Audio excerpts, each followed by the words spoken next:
عباده الذين اصطفى أما بعد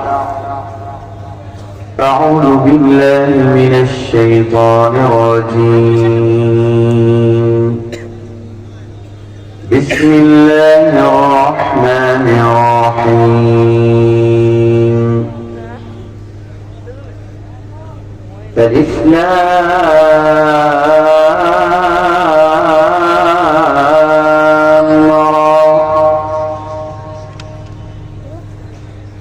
كتاب أنزلناه إليك لتخرج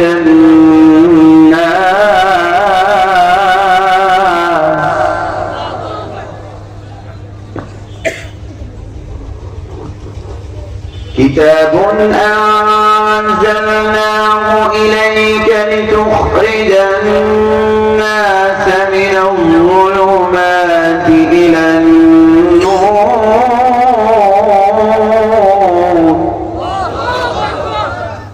بإذن ربهم إلى صراط العزيز الحميد صدق الله العظيم নামাজে যে দরুদ শরীফ পড়া হয় আমরা সবাই অত্যন্ত ভালোবাসা এবং শ্রদ্ধার সঙ্গে সেই দরুদ শরীফ পড়ি সবাই পড়ুন আল্লাহুম্মা সাল্লি আলা মুহাম্মাদ ওয়া আলা آل محمد كما صليت على إبراهيم وعلى آل إبراهيم إنك حميد مجيد اللهم بارك على محمد وعلى آل محمد كما باركت على إبراهيم وعلى آل إبراهيم إنك حميد مجيد সবাই একসাথে চিৎকার করে পুরো এলাকা কাঁপিয়ে বলুন আল্লাহু আকবার। এবার জিকির করুন লা ইলাহা ইল্লাল্লাহ লা ইলাহা ইল্লাল্লাহ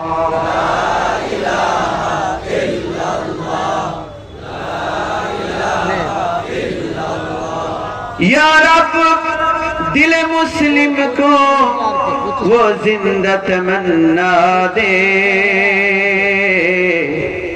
जो कल्ब को गरमा दे वो रूह को तड़पा दे ला इलाहा इल्लल्लाह ला इलाहा इल्लल्लाह لا إله إلا الله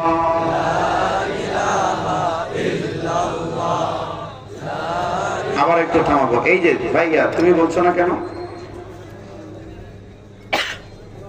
লা ইলাহা ইল্লাল্লাহ কি আমাদের কাছে পরিচিত না অপরিচিত প্রিয় না অপ্রিয় পৃথিবীতে যতগুলো ভাষা আছে সব ভাষার যত শব্দ ভান্ডার আছে যতগুলো বাক্য আছে এর শ্রেষ্ঠ বাক্য হলো লা ইলাহা ইল্লাল্লাহ আমাদের প্রাণের চেয়ে প্রিয় এই বাক্য কারণ প্রাণ দেব এই বাক্য দেব না ঠিক কি না যেভাবে আওয়াজ করলেন জিকিরের সময় বোঝা গেছে কেমন প্রাণ দেবেন যে না ঠিক আছে আপনারা দেবেন আলহামদুলিল্লাহ জোরে জোরে জিকির করুন লা ইলাহা ইল্লাল্লাহ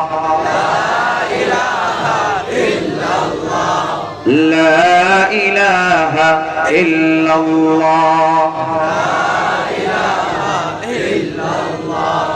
لا إله إلا الله محمد رسول الله صلى الله عليه وسلم সম্মানিত উলামায়ে কেরাম মুরব্বিয়ান যুবক ভাইরা পর্দার আড়াল থেকে শুনছেন সম্মানিত মায়েরা বোনেরা আল্লাহ তাবারাকা ওয়া তাআলা আমাদের উপর দয়া করেছেন, আমাদেরকে সুস্থ রেখেছেন, নিরাপদ রেখেছেন, গুনাহের পরিবেশ থেকে মুক্ত রেখে কোরআনের আলোচনার এই বরকতপূর্ণ শামিয়ানার নিচে আসার, বসার, কথা বলার এবং শোনার তৌফিক দান করেছেন।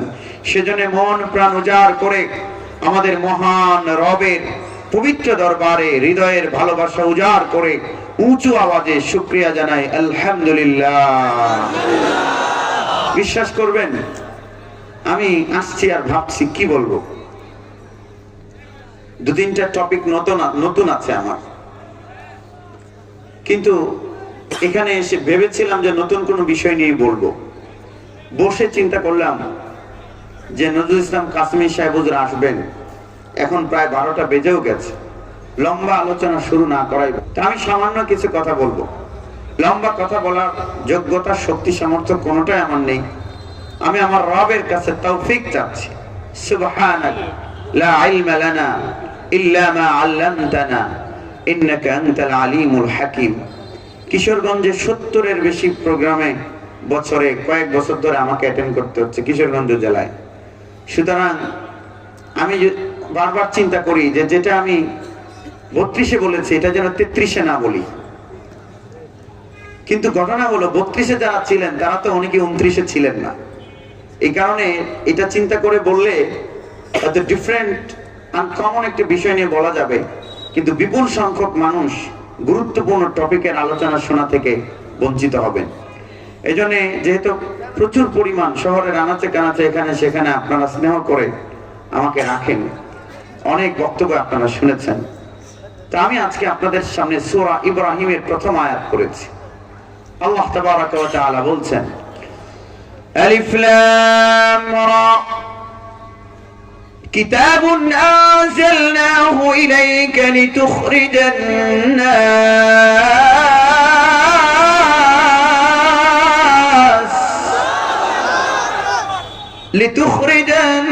নাস মিনাল যুলুমাতি ইলান নূর।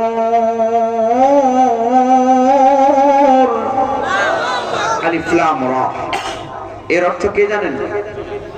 যারা বলুন, কেবল একজন জানেন, তিনি কে? আল্লাহু আ'লাম।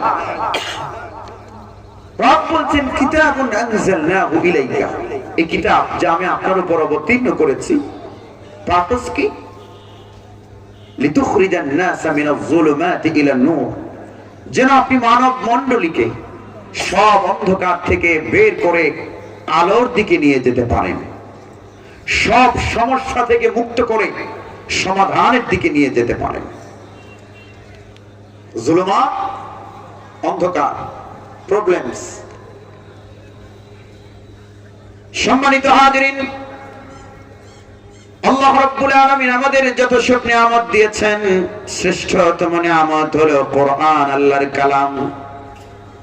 কোরআনুল কারীম দিয়ে তিনি জানিয়ে দিলেন, মানব মণ্ডলী, আমি তোমাদেরকে কোরআনুল কারীম দিয়েছি যেন তোমরা কোরআন দিয়ে তোমাদের সমাজের সব সমস্যার সমাধান করে দুনিয়ার জীবনকেও শান্তিময় করতে পারো, পরকালেও যেন তোমরা জান্নাতি হয়ে যেতে পারো।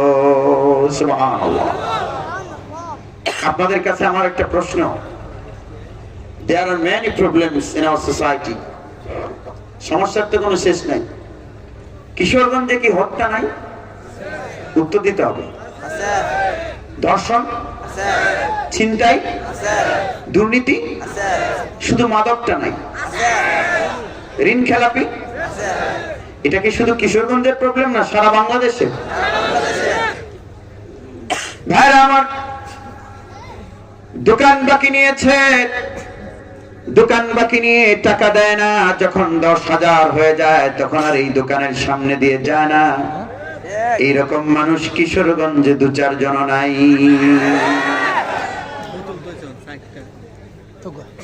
রাষ্ট্রীয় ভাবে নাই। বাংলাদেশ ব্যাংক স্টেটমেন্ট দিয়েছে 1,56,000 কোটি টাকা খেলাপি ঋণ আমাদের। 1,56,000 কোটি টাকা নাকি? 1,56,000 কোটি টাকা খেলাপি ঋণ। এই ঋণ নিয়ে মিলিয়নেয়াররা ফেরত দিচ্ছে না। এই যে প্রবলেম। সম্মানিত হাজিরিন, আপনাদের কাছে জানতে চাই, কোরআন আমাদের সব সমস্যার সমাধান করে দিতে পারে কি পারে না? কই সমাধান তো হচ্ছে না। আমাদের ঘরে ঘরে কোরআন নাই, কোরআনুল কারীম আমাদের ঘরে ঘরে আছে কিনা? আরে অমুসলিমরাও ঘরে কোরআন শরীফ রাখে। সম্মানিত হাজিরিন, কোরআনও আছে, সমস্যাও আছে, সুতরাং কোরআন আমাদের সমাধান করে দিতে পারে না নাকি? উত্তর দিতে হবে। আমি তো অল্প সময় বলবো, যারা বলেন পারে কি পারে না? তো কোরআনও আছে, সমস্যাও আছে, কারণটা কি? কারণ হলো, ছোট্ট একটা উদাহরণ দিলে আপনারা বুঝবেন। কিশোরগঞ্জের এক কৃষক, কৃষক মানে কি? যিনি মাছ শিকার করেন, ঠিক না? জোরে বলো, কি করেন? খেতে কাজ করেন। তিনি বুড়ো ধানের ধানগুলো কেটে ফসলের মাঠ থেকে বাড়িতে নিয়ে আসবেন, গেছেন কাঁচি নিয়ে। তো যখন কাটবেন তখন হাতে কাঁচি লেগে গেছে। ভাইরা আমার, ওষুধ খেলেন না, পচন শুরু হলো। খানিকটা যখন পচন ধরলো, তিনি চলে গেলেন বঙ্গবন্ধু শেখ মুজিব মেডিকেল বিশ্ববিদ্যালয়ে। বিদেশ থেকে আসা বড় একজন ডাক্তার দেখালেন। ডাক্তার তাকে প্রেসক্রিপশন দিলেন, ব্যবস্থাপত্র দিলেন। বেচারা বুদ্ধিমান মানুষ সেই ব্যবস্থাপত্র ঢাকা থেকে কিশোরগঞ্জে নিয়ে এলেন, লেমিনেটিং করালেন। লেমিনেটিং বোঝেন তো আপনারা? লেমিনেটিং করিয়ে খাটের নিচে অথবা আলমারির ভেতরে সেই ব্যবস্থাপত্র এটা যতন করে রেখে দিয়েছে। ওষুধও নিলেন না। জাহাঙ্গীর মোড়ের ফার্মেসি গুলো, সদর হাসপাতালের পাশের ফার্মেসি গুলোর কোনটা থেকে ওষুধ কিনলেন না, ওষুধ কিনলেন না, ব্যবস্থাপত্র যতন করে লেমিনেটিং করে আলমারির ভেতরে রেখে দিয়েছেন। প্রতিদিন রাতে ঘুম থেকে উঠে উঠে ব্যবস্থাপত্র চুমো খান। আপনারা বলুন তো, এভাবে যদি 3.5 মাস প্রতিদিন রাতে একবার নয় 10-12 যদি ব্যবস্থাপত্র চুমো খান, ওষুধ যদি সেবন না করেন, 3.5 মাস পর নিশ্চয়ই হাতের পচন ভালো হয়ে যাবে। এটা ব্যবস্থাপত্রের দোষ। একটু উত্তর দেন, কিসের দোষ? দোষ কার? কি করেনি? ওষুধ সেবন করেনি। ভাইরা আমার, বাংলাদেশ সহ গোটা পৃথিবী যতগুলো সমস্যা আছে, সব সমস্যার সমাধান আমার রব কোরআনুল কারীমে দিয়ে দিয়েছেন। কিন্তু দুর্ভাগ্য হলো, আমরা সে কোরআনুল কারীমকে গিলাফে ভরে আলমারিতে ঢুকিয়ে রেখেছি, পড়ি না, জানি না, মানি না। শরীরের পচন ধরলে ট্রিটমেন্ট ব্যবস্থাপত্র আলমারির ভিতরে রেখে দিলে যেমন শরীরের পচন দূর হয় না, বরং হাতের পচন থেকে বাহুর পচন, বাহুর পচন থেকে গোটা শরীর ক্যান্সারে পরিণত হয়, ঠিক তেমনি আমাদের বিশ্ব মানবতা সব সমস্যার সমাধান কোরআনুল কারীমে আল্লাহ রাব্বুল আলামিন দিয়ে দিয়েছেন। আমরা সেই কোরআনকে গিলাফে ভরে আলমারিতে ঢুকিয়ে রেখেছি, পড়ি না, জানি না। ব্যক্তি, রাষ্ট্র থেকে সমাজে কোরআনের আইন বাস্তবায়ন করি না বলে এই সমাজ থেকে সমস্যা যায় না, বরং দিনে দিনে সমস্যা আরো বাড়ে। সব সমস্যার সমাধান হয়ে যাক, আমরা চাই কি চাই না? কে কে চাই না একটু হাত তুলে দেখাই তো। মাশাআল্লাহ, একজন পাওয়া গেছে।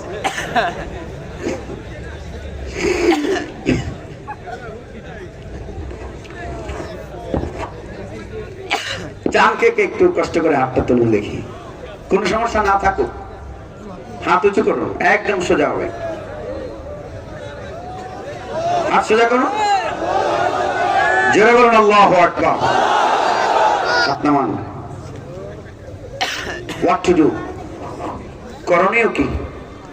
আমি ছোট্ট করে 2-3টা সমস্যা আপনাদের সামনে তুলে ধরতে চাই, যেগুলোর ব্যাপারে আমরা মনে করি যে এই সমস্যাগুলোর সমাধান আধুনিক পৃথিবীতে আর কোরআন দিয়ে সম্ভব নয়। ভাইরা আমার, one of the major problems of Bangladesh is poverty. Poverty মানে কি? বিত্তশালী হওয়া নাকি? দারিদ্র, দরিদ্রতা, দারিদ্র। এই দারিদ্র সমস্যার কোরআনে কোনো সমাধান নাই। আমাদের মাথা পিছু ঋণ যেন কত, এটা বললে অনেকে কষ্ট পাবেন, কারণ Bangladesh is being a developed country.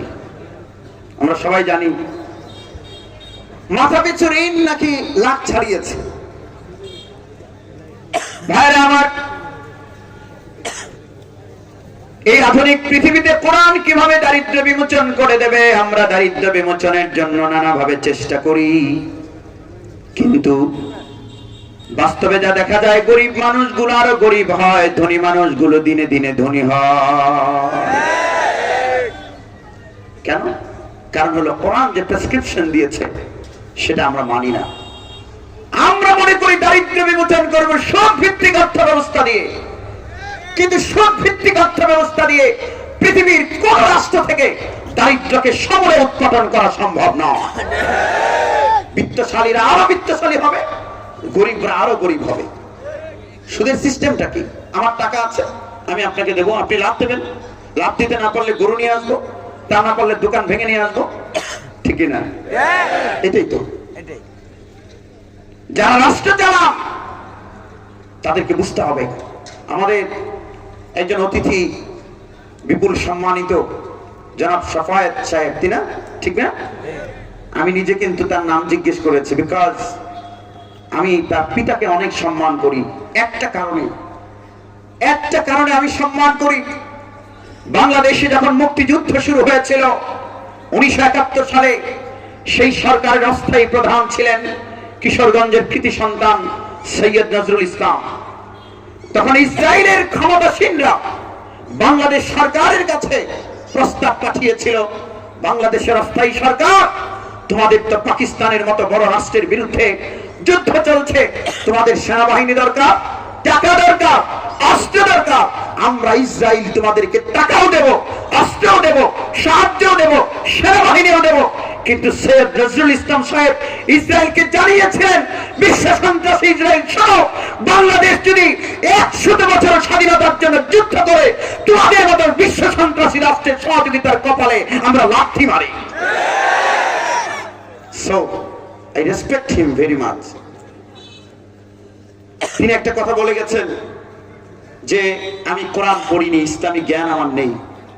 অকপটে স্বীকার করে, তাদের সারল্য ছিল, সরলতা ছিল। ভাইরা আমার, আপনার সন্তানকে সেটাও শেখাতে হবে।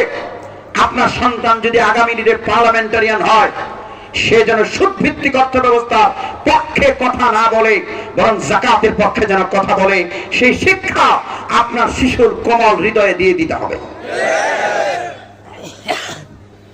আমার ভাইয়েরা,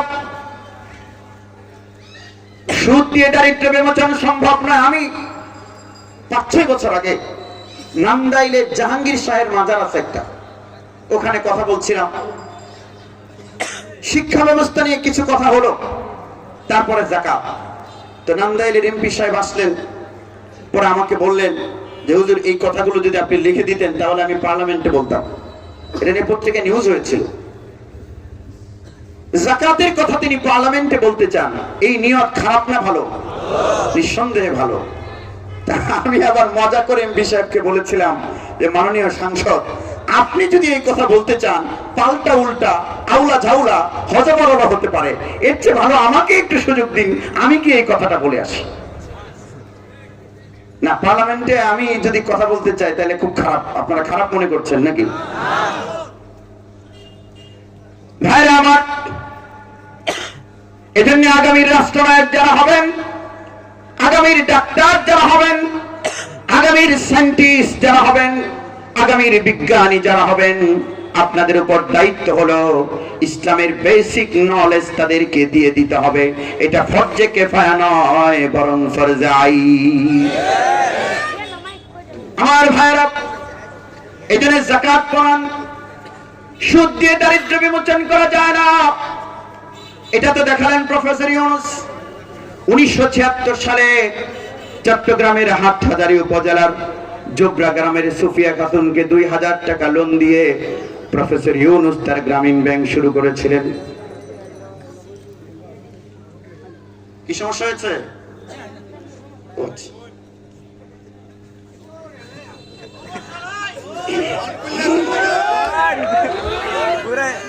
দেয়ার ইজ নো প্রবলেম, টেনশন করবেন না। জোরে বলেন আল্লাহু আকবার। টপিক হলো প্রথমটা যাকাত।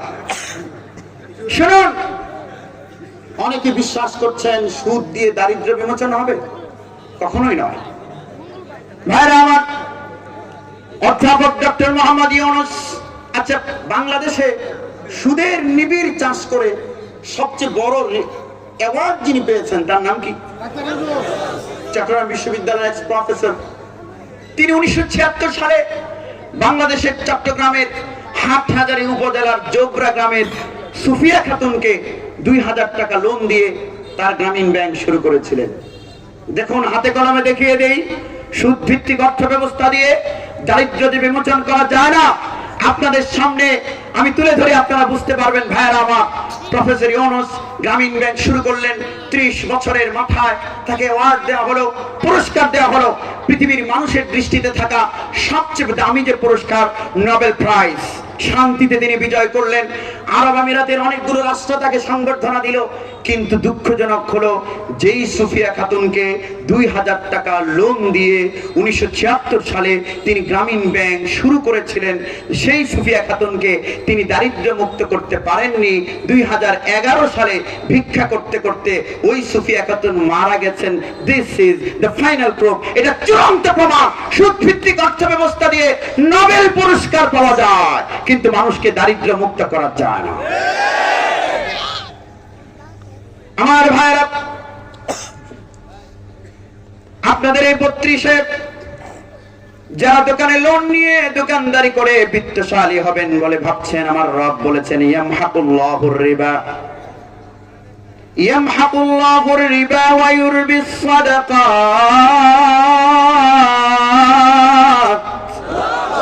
ওয়াল্লাহু লা ইউহিব্বু কুল্লা কাফফারিন আযীম। সুদকে আল্লাহ নিশ্চিহ্ন করে দেন।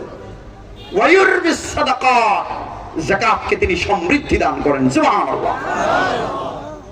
সম্মানিত হাজিরিন, রব বললেন সুদ যেখানে ঢুকে ধ্বংস করে দেয়। এজন্য দোকানদার ভাইরা, ব্যবসায়ীরা সুদে লেনদেনে জড়াবেন না। আমার বাসা যেখানে গাজীপুর, এই রোডে কয়েকদিন পরে পরে দেখি দোকানে তালা লাগে। তো আমি একবার একটা অ্যানালাইসিস করলাম যে দেখি এতগুলো দোকানে তালা লাগে কেন। তো বের করেছি 20টা দোকান এই 8-9 বছরে তালা লেগে, তালা দিয়ে তারা চলে গেছে, দেউলিয়া হয়ে গেছে। তো আমি তাদের কয়েকজনের নাম্বার আমার কাছে ছিল, ফোন করলাম। তো অন্যদের ফোন তো ধরে না, কিন্তু আমার ফোন ধরেছে, কারণ আমার সাথে তো কোনো লেনদেন নাই। মানুষ ফোন ধরে না কার? টাকা নিয়েছে যার কাছ থেকে। বলতে হুজুর ফোন দিয়েছেন, কি ব্যাপার? আমি বললাম যে দোকান বন্ধ কেন? সে বলছে যে হুজুর, ব্যবসা যখন শুরু করেছিলাম অল্প পুঁজিতে, সংসার ভালোই চলতো, কিন্তু পরে স্বপ্ন দেখলাম আমি দ্রুত বড়লোক হব, এই জন্য লোন নিলাম, পরে কিস্তি দিতে পারি না, এরপরে আমার সব বিক্রি করে শেষ, দেউলিয়া হলাম, রাতের আধারে পালিয়েছি। এটা হচ্ছে সুদের পরিণতি। আরেকটা ব্যাপার হলো, রব বলছেন ইয়া আইয়ুহাল্লাযীনা আমানুত্তাকুল্লাহ ওয়া যারু মা বাকিয়া মিনার রিবা ইন কুনতুম মুমিনিন। তোমরা যদি মুমিন হও তাহলে সুদ ছেড়ে দাও। ফাইন লাম তাফআলু, যদি না ছাড়ো, ফাযানু বিহারবিন মিনাল্লাহি ওয়া রাসূলি, আল্লাহ এবং তার রাসূলের সাথে যুদ্ধের এলান করে দাও। আচ্ছা, আপনাদের কাছে জানতে চাই, কোন ব্যক্তি যদি, সেটা যদি অমুসলিম হয়, সে যদি আল্লাহর বিরুদ্ধে এই 32-এ বসে যুদ্ধ ঘোষণা করে, তাহলে আপনারা তাকে জামাই আদর করবেন না? বলুন, উপায় আছে? দুঃখজনক হলো যে মুসলিম সমাজ একজন অমুসলিম যদি আল্লাহর বিরুদ্ধে যুদ্ধ ঘোষণা করে, তাকে বলে মেরে ফেলবে। আর সেই মুসলমানেরা সুদখোরদেরকে ধরে ধরে নিয়ে মসজিদ কমিটির সভাপতি বানায়।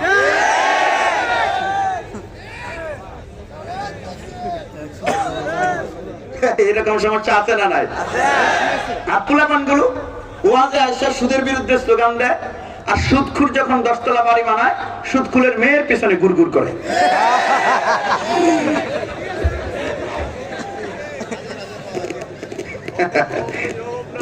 বয়কট করতে হবে। সুতরাং সুদ যেখানে ধ্বংস, সেখানে একটু বলুন, সুদ যেখানে, আবার বলুন, সুদ যেখানে। এবার আসুন যাকাতকে দেখাই।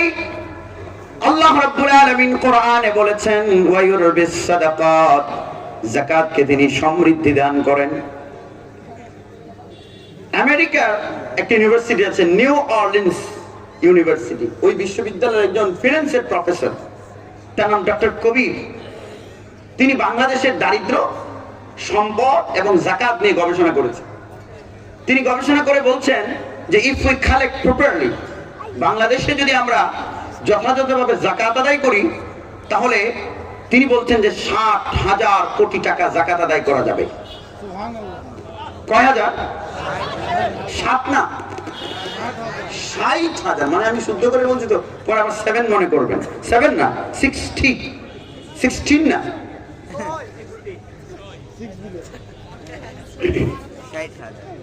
আমার ভাইরা 60,000 কোটি টাকা যাকাত আদায় করা যাবে। আমার মনে একটা প্রশ্ন হলো, আমি গণমাধ্যমে যেহেতু নিয়মিত লিখি, এটা কেমনে সম্ভব? How is it possible? Is it possible really? এই প্রশ্ন আসলো। তা আমি একটু হিসেব করে দেখি, আমার হিসেবে আরো বেশি। কারণ বাংলাদেশের এক কোটিপতির নামে রিপোর্ট এসেছিল, সুইস ব্যাংকে তার যে টাকা আছে, আমি হিসেব করে দেখলাম, ওর নাম হলো মুসা বিন শমশের। পরে আবার আরেকবার দেখি আসলে এত টাকার মালিক না।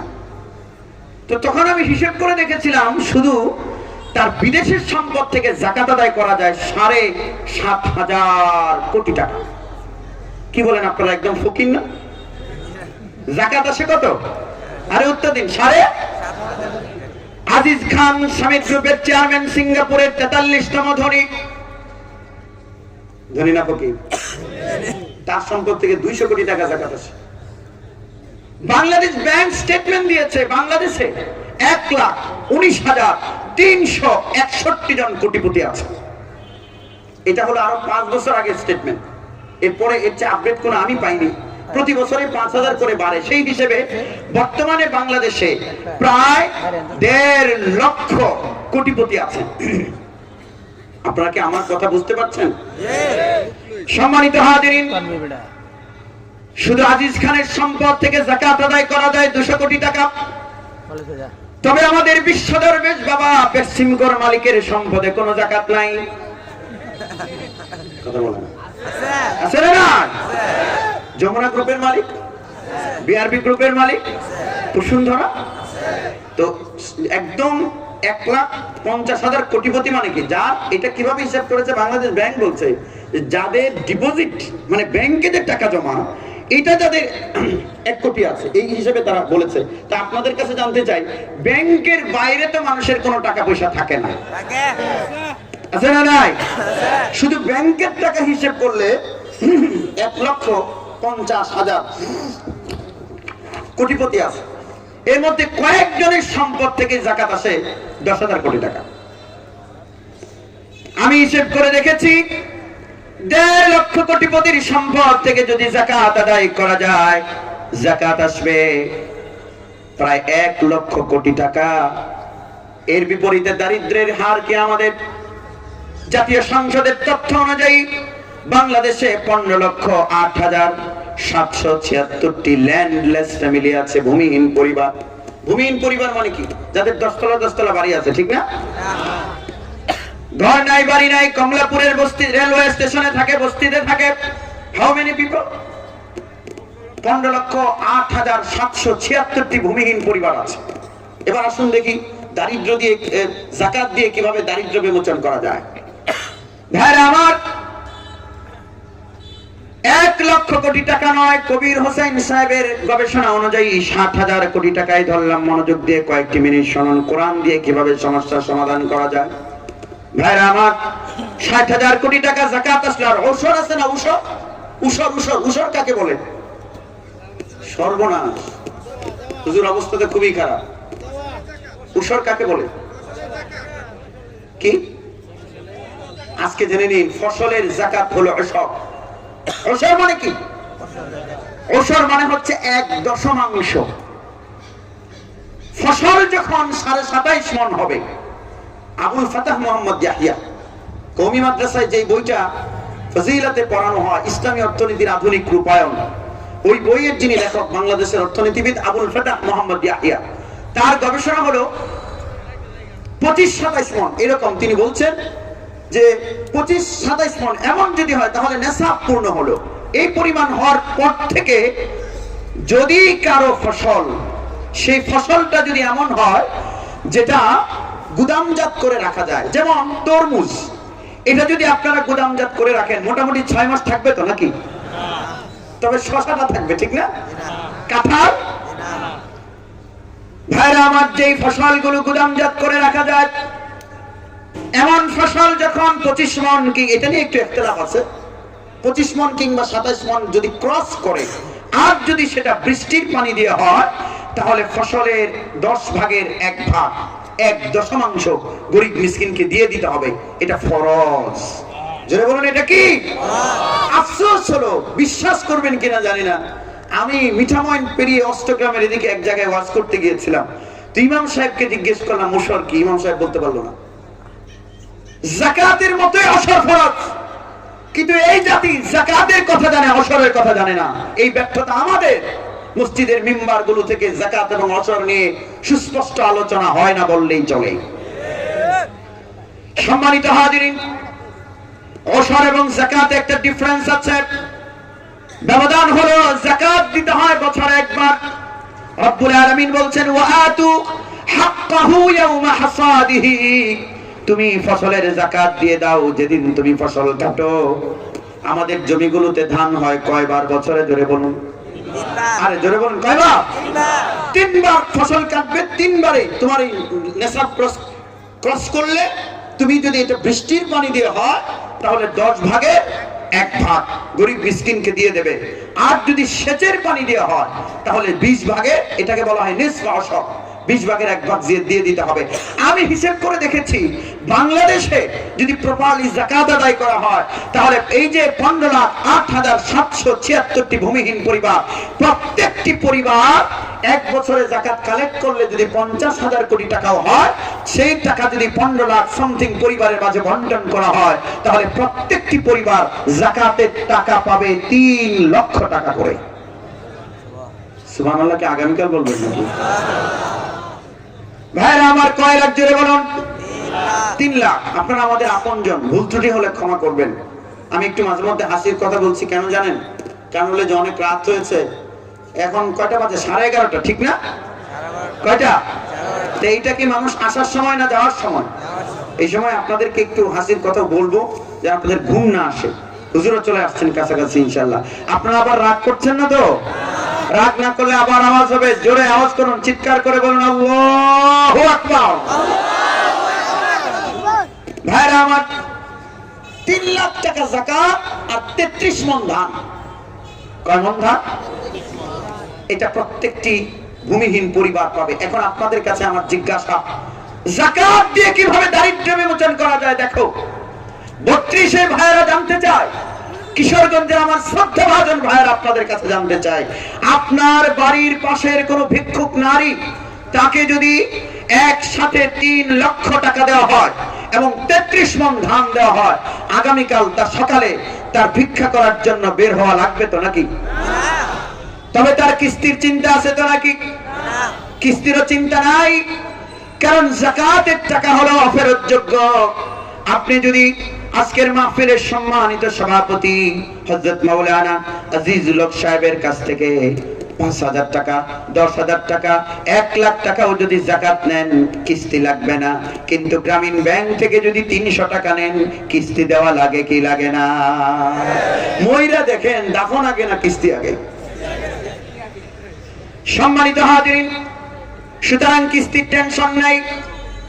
আপনি যেই লোকটিকে যাকাতের টাকা যদি আপনি গ্রহণ করেন, কিসের টেনশন নাই? জোরে বলুন।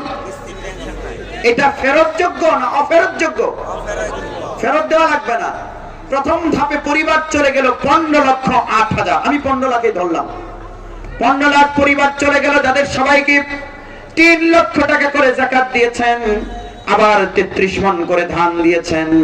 ভাইরা আমার, পরের বছর এই যে ভাইজান, কি প্রবলেম? বসুন বসুন।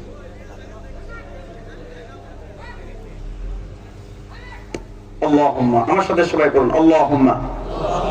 মনের ভালোবাসা দিয়ে পড়বেন, সবাই উচ্চ আওয়াজে পড়বেন, আল্লাহুম্মা সাল্লি ওয়া সাল্লিম ওয়া বারিক আলা হাবিবিকা মুহাম্মাদিন সাল্লাল্লাহু আলাইহি ওয়াসাল্লাম। আমার ভাইরা, গভীর মনোযোগ দরকার। যাকাত দিলেন 15 লাখ পরিবারকে। যাকাত কি এবারেই শেষ নাকি পরের বারও আসবে? পরের বার আবার যাকাত আসলো 60,000 কোটি টাকা, আবার 15 লাখ। এবার তো 15 লাখ পরিবারেই নাই, কারণ ভূমিহীন পরিবার তো প্রথম বছর। এবার দেখবেন যে গ্রামের কিছু কৃষক আছে যাদের জমি আছে কিন্তু হালের গরু নাই, রিক্সা চালক কিন্তু নিজের একটা রিক্সা নাই। এবার তাদেরকে 3 লাখ করে রিক্সা নাও, ঠেলা নাও। আমরা তো যাকাতের শুধু কাপড় দিই, কাপড়ও মাশাআল্লাহ কত ভালো। পুকুরে একবার ধোয়ার পর মনে হয় যেন রঙের কৌটা খুলে দিয়েছে, দ্বিতীয়বার ধোয়ার পর মোটামুটি টিস্যু পেপারে পরিণত হয়েছে। আর শহরের কাপড়ের দোকানগুলোতে যাকাতের কাপড়ের আলাদা দোকান আছে। এগুলো যাকাত নয়, বরং যাকাতকে বিদ্রূপ করা, উপহাস করা। সাবধান, কয়েকটা টাকার মালিক হয়ে গরিব মানুষদেরকে অমানুষ মনে করো না। তোমাকে বিত্তশালী বানিয়েছেন কি আল্লাহ? সবাই একসাথে বলুন, আমরা যে সামান্য সম্পদ পেয়েছি, এই সম্পদের মালিক আমাদের বানিয়েছেন কে? তুমি আরেকজনকে যেই জিনিসটা তুমি পড়তে পারো না, গরিব মনে করে, নিচু জাতের মনে করে, নিচু শ্রেণীর মনে করে যেটা দিয়েছ, রব যদি অসন্তুষ্ট হন, তিনি চাইলে 2 বছরও লাগবে না, বিনা অনুমতিতে তোমাকেও আবার 10 তলা থেকে 22 তলায় নামিয়ে দিতে পারেন। সেজন্য অহংকার করো না। এই সব যাকাতের কাপড় দিয়ে উপহাস করা হয়। ভাইরা আমার, কেন শুধু কাপড় হবে? যাকাতের সেলাই মেশিন দিন, যাকাতের রিক্সা দিন। যাকাতের কি রিক্সা, যাকাতের ভ্যান গাড়ি, যাকাতের দোকানের মাল দিয়ে দিয়েছেন। আমরা যাকাতে, আমি দৈনিক কালের কণ্ঠে একটা আর্টিকেল লিখেছিলাম, তো ওরা আমাকে বললো যে রিপোর্টটা এইভাবে সাজাবেন। মামুন সাহেব যাকাত দিচ্ছেন, তার শহুরে এক বন্ধুকে নিয়ে এসেছেন যাকাত দিতে। এ কি সাহেব? আপনাদের এখানে কারো মামুন নাম থাকলে আবার মাইন্ড করবেন না। যাকাত দিচ্ছেন শহুরে বন্ধুকে নিয়ে। একজন বৃদ্ধ মানুষ যাকাতের একটা লুঙ্গি নিয়ে যাচ্ছেন আর দোয়া করছেন, আল্লাহ মামুন সাহেবকে মাফ করে দিন, সম্পদ বাড়িয়ে দিন, ধনে জনে বাড়ান। যাওয়ার সময় মামুন সাহেব শহুরে বন্ধুকে দেখিয়ে বলছেন, এই যে দেখুন, এই লোকটাকে আমি যাকাত দেই, তার বাবাকে আমার বাবা যাকাত দিতেন, আর তার দাদাকে আমার দাদা যাকাত দিয়েছেন।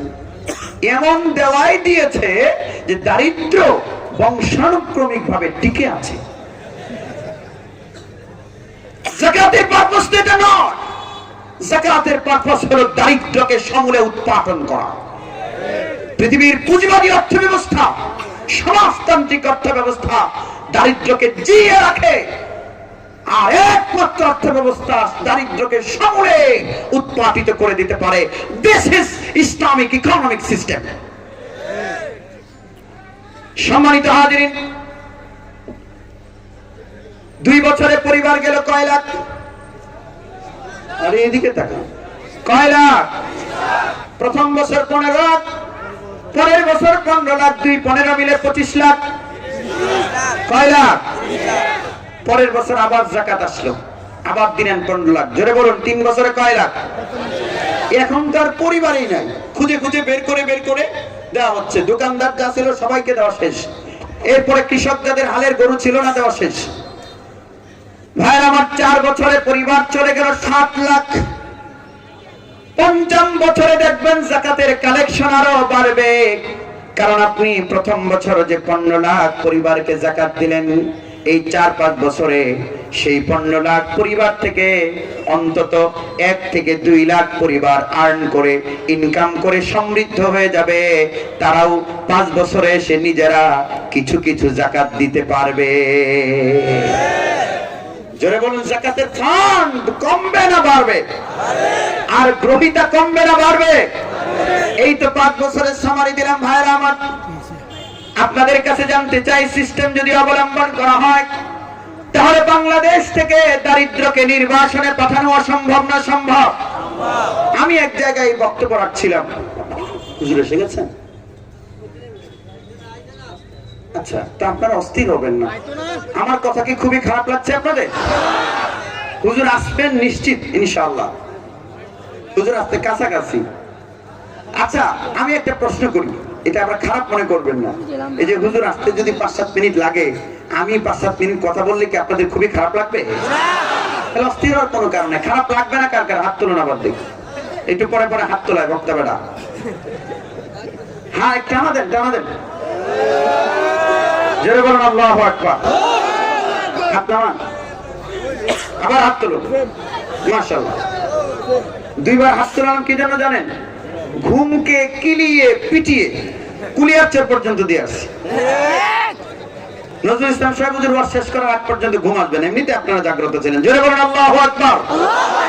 গভীর মনোযোগ দিয়ে শুনুন ভাইরা আমার।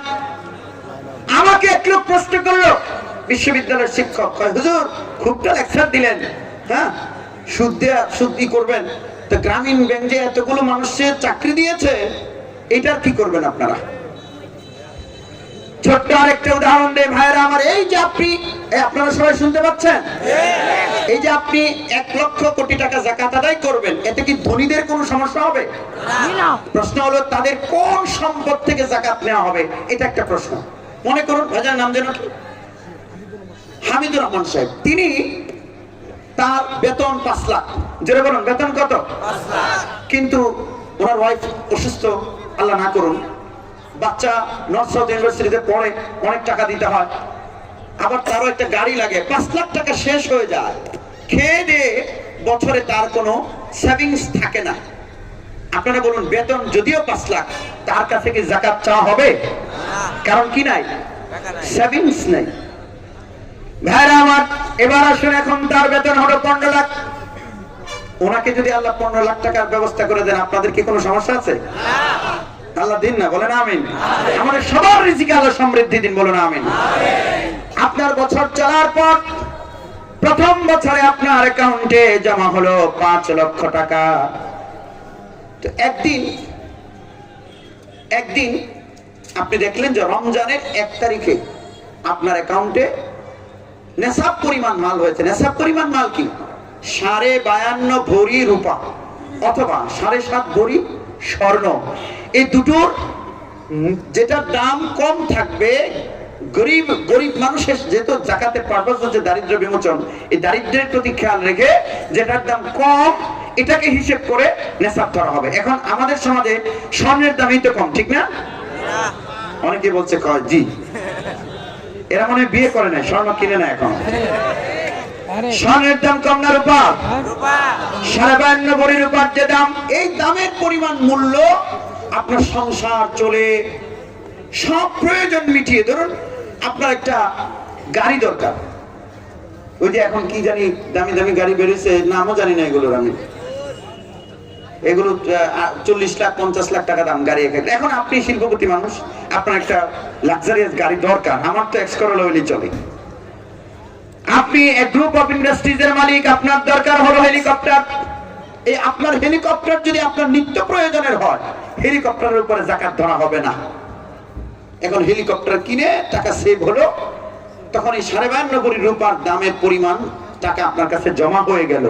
যেদিন জমা হলো, এই তারিখটা আপনি হিজরি তারিখ, ইংরেজি তারিখ নয়, চন্দ্রবর্ষের তারিখ লিখে রাখবেন। এই নেশাব পরিমাণ মাল হলেই যাকাত ফরজ নয়, বরং এটার যখন বছর পূর্তি হবে তখন আপনার যাকাত ফরজ। আচ্ছা আপনারা বলুন তো, যাকাত কয় টাকা দেওয়া লাগবে? যদি 2 লাখ টাকা জমে, তাহলে যেহেতু নেশাব হয়েছে, তাহলে 2 লাখই দিয়ে দিতে হবে, ঠিক না? কয় লাখ? পার্সেন্টেজ কি? 2.5%। আচ্ছা 1 লাখ টাকা 2.5% কয় হাজার? মাত্র। অনেকেই মনে করেন যে যাকাত বোধহয় কোটি কোটি টাকা দিতে হয়, অনেকেই মনে করেন যে এটা তো বড় লোকের, কোটিপতি। আমার না, আপনাদের অনেকের উপরে যাকাত ফরজ, কিন্তু দিচ্ছেন না। যাকাত তো ফরজ ভাইরা আমার। সেজন্য আপনার যদি নেশাব পরিমাণ মাল হয়, বছর পূর্তিতেও টাকা থেকে যায়, সেটা যদি নেশাবের অতিরিক্ত হয়, বেড়ে যায়, যতটুকু বাড়বে ততটুকু ইনক্লুড করে আপনি যাকাত দেবেন। যদি 2 লাখ টাকা হয় তাহলে মাত্র 5,000 টাকা যাকাত। এই 5,000 টাকার যাকাত আপনার গরিব ভাইকে দিতে পারবেন, গরিব বোনকেও দিতে পারবেন, কিন্তু বাবাকে দিতে পারবেন না, দাদাকে দিতে পারবেন না, স্ত্রীকে দিতে পারবেন না, সন্তানকে দিতে পারবেন না, ঊর্ধ্বতন অধস্তন কাউকে দিতে পারবেন না, স্বামী তার স্ত্রীকে দিতে পারবে না, স্ত্রী তার স্বামীকে দিতে পারবে না, অমুসলিমকে যাকাত দেওয়া যাবে না। ভাইরা আমার, আপনার ভাই যদি গরিব হয় তাকে যদি আপনি যাকাত দেন, এখন আপনার ভাই অনেক দিন ধরে খুব দামি একটা চাদর চাচ্ছিল, এবারে শীতের দিনে চিন্তা করলেন যে আমার ভাইজানকে এটা বলতে হবে না, তাকে বলতে হবে না, আপনারও তো এত টাকা নাই, যে ভাইকে একটা চাদর কিনে দিয়ে দিলেন। গরিব মানুষ, গরিবকে যার নেশার পরিমাণ মাল নেই তাকে একটা চাদর কিনে দিলেন, ঈদের সময় ভালো একটা জামা কিনে দিলেন, বোনটার সিজার হচ্ছে 4,000 টাকা দিয়ে দিলেন, যাকাত আদায় হলো, বোনের সাথে সম্পর্ক রক্ষা হলো। আল্লাহর নবী তার হাদিসে বলেছেন, মান সাররাহু আন ইয়ামুদ্দা লাহু ফি উমরিহি ওয়া ইউজাদা লাহু ফি রিজকিহি ফালইয়াসিল রাহিমাহু, যে চায় তার হায়াত বাড়ুক, হায়াত বাড়ুক, এটা তো আপনারা কেউ চান না? আরে ভাই, না চাইলে একটা হাসপাতালও থাকতো কিশোরগঞ্জে। 103 বছর বয়স হয়েছে, জ্বর উঠেছে, হাসপাতাল চলে গেছে। তার মানে কি মরতে চায় না বাঁচতে চায়? হায়াত বাড়ুক আমরা চাই কি চাই না? আল্লাহর নবী বলেন, যে চায় তার হায়াত বাড়ুক, ওয়া ইউজাদা লাহু ফি রিজকিহি, এবং তার রিজিক বাড়ুক, ফালইয়াসিল রাহিমাহু, সে যেন আত্মীয়তার বন্ধন রক্ষা করে। জোরে বলুন সুবহানাল্লাহ। এই যে বোনকে আপনি সিজারের সময়, এই শুনুন, ভাগ্নেটা 2,000 টাকার জন্য স্কুলের এসএসসি পরীক্ষা ফর্ম ফিল আপ করতে পারে না, আপনি যাকাতের নিয়তেই দিলেন ভাগ্নেকে, বুঝো যাকাত আদায় হবে না? ভাগ্নেটা যদি গরিব হয় যাকাত আদায় হবে, ভাগ্নেকে দেওয়াও হবে। যাকাত আদায় করবেন তো ইনশাআল্লাহ? না করলে শাস্তিকে আল্লাহ সূরা তাওবায় বলেছেন, الذين يكنزون الذهب والفضة ولا ينفقونها في سبيل الله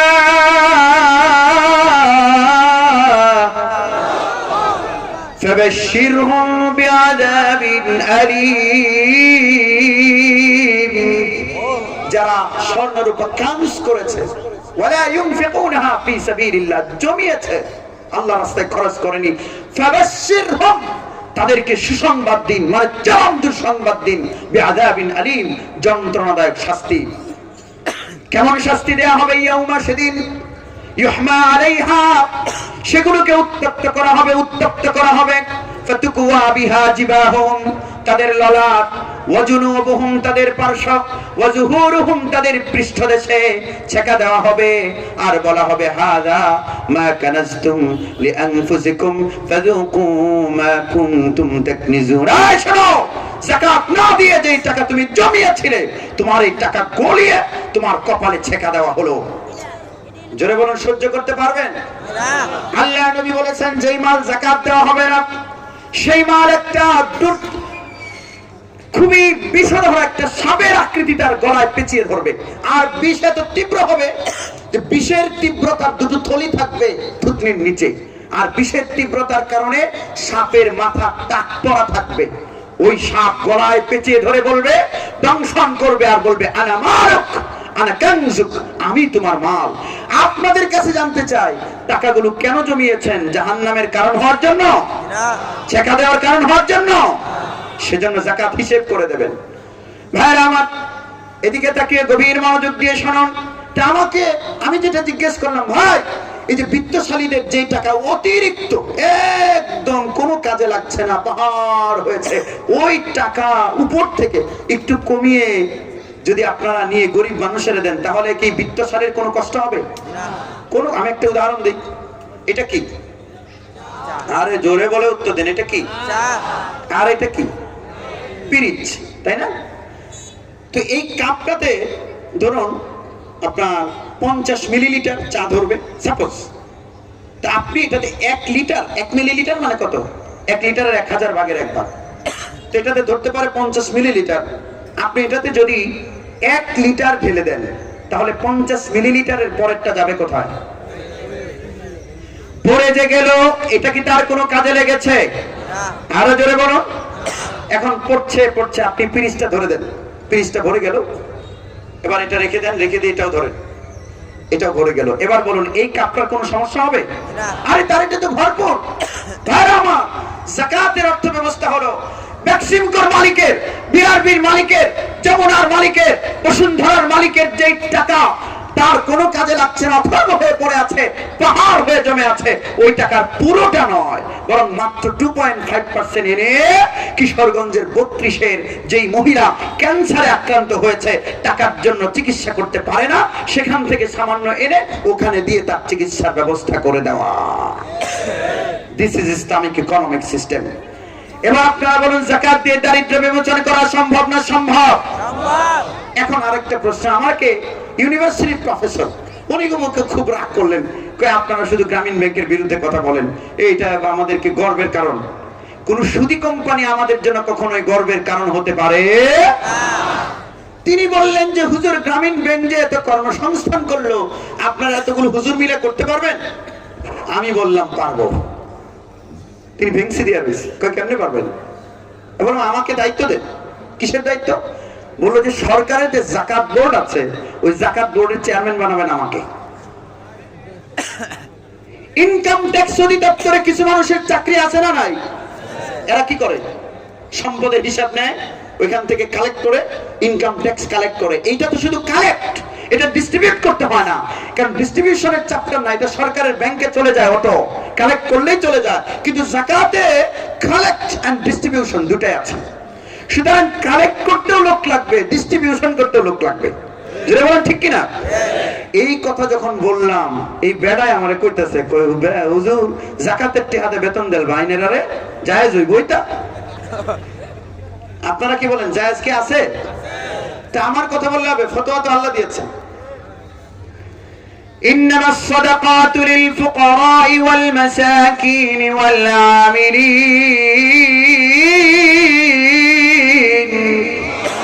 আল্লাহ বলছেন নিশ্চয়ই যাকাত লিল ফুকারা, ফকিরদের জন্য, ওয়াল মাসাকিন মিসকিনদের জন্য, ওয়াল আমিলিন আলাইহা, যাকাতের কর্মী যারা, যাকাত যারা কালেক্ট করবে, যাকাত যারা ডিস্ট্রিবিউট করবে, রাষ্ট্রের নাগরিকদের, মুসলিম নাগরিকদের সম্পদের একটা হিসাব যাকাত অধিদপ্তরে থাকবে। সেখান থেকে লোকেরা যাবে, হিসেব করবে, যাকাত আদায় করবে, তারপরে যাকাতের গরু দেবে। ওই গরু আবার যদি ভ্যাকসিন লাগে, ভ্যাকসিন দেওয়ার জন্য যাকাতের টাকা দিয়ে আলাদা লোক দেওয়া হবে। এবার আপনারা বলুন তাহলে এই খাতে কিছু লোক লাগবে কি লাগবে না? এবার বিসিএস অন যাকাত, যাকাতের উপরে বিসিএস ক্যাডার, বিসিএস পড়ালেখা করে তোমরা বিসিএস ক্যাডার হবে, এই যাকাতের টাকায় বেতন দেওয়া হবে। এটা তোমার জন্য আবার হারাম না, তোমার জন্য হালাল, তুমি তো বেতন হিসেবে নিচ্ছ, এটা আল্লাহ হালাল করে দিয়েছে। এবার আপনারা বলুন এই সিস্টেম অবলম্বন করলে হাজার হাজার মানুষের কর্মসংস্থান তৈরি করা সম্ভব না সম্ভব? সুতরাং দারিদ্র্য বিমোচন হবে, কর্মসংস্থান তৈরি হবে। লাস্ট প্রশ্ন হলো, যে সিস্টেমের কথা আমি 1 ঘন্টা ধরে আপনাদের সামনে বললাম, এই সিস্টেম যদি আমার সরকার অবলম্বন করে, তাহলে বাংলাদেশ থেকে দারিদ্র্যকে চিরতরে নির্বাসনে পাঠানো অসম্ভব না সম্ভব? এই সিস্টেম চালু করা হোক, আমরা চাই কি চাই না? সুতরাং কিশোরগঞ্জের রিক্সা চালকেরা, কিশোরগঞ্জের ভ্যান চালকেরা, শ্রমিকেরা স্লোগান দাও, সরকারকে বলে দাও যাকাত ভিত্তিক অর্থ ব্যবস্থা প্রবর্তন করতে হবে। আরেকটা ব্যাপার হলো, এটা দায়িত্ব কিন্তু জনগণের না, দায়িত্ব কার? সরকারের। ভাইরা আমার, তো এই সিস্টেম চালু হলে দারিদ্র থাকবে না। এই সিস্টেমটা চালু হোক, আমরা চাই কি চাই না? কে কে চাই একটু হাত তুলে দেখাই তো। রাষ্ট্রের নাগরিক হিসেবে আমরা দাবি করছি, তাহলে জায়গার কাছে লোনের জন্য দাঁড়িয়ে থাকতে হবে না। বিদেশি সুদের ঋণ, আমার বাজেটের 20% পর্যন্ত বিদেশি লোনের সুদ দিতে হয়, ওই সুদের জন্য আমাদের কষ্ট করতে হবে না। যাকাত দিয়ে দারিদ্র্য বিমোচন করা যাবে। সরকারের কাছে দাবি জানাচ্ছি, যাকাত ভিত্তিক অর্থ ব্যবস্থা প্রবর্তন করা হোক। জোরে বলুন আমরা চাই কি চাই না? 2 নম্বরে সংক্ষিপ্ত কথা বলবো আমি, হুজুর চলে এসেছেন একদম কাছাকাছি। ভাইরা আমার, জোরে বলুন, কোরআন দিয়ে দারিদ্র্য বিমোচন করা সম্ভব না সম্ভব?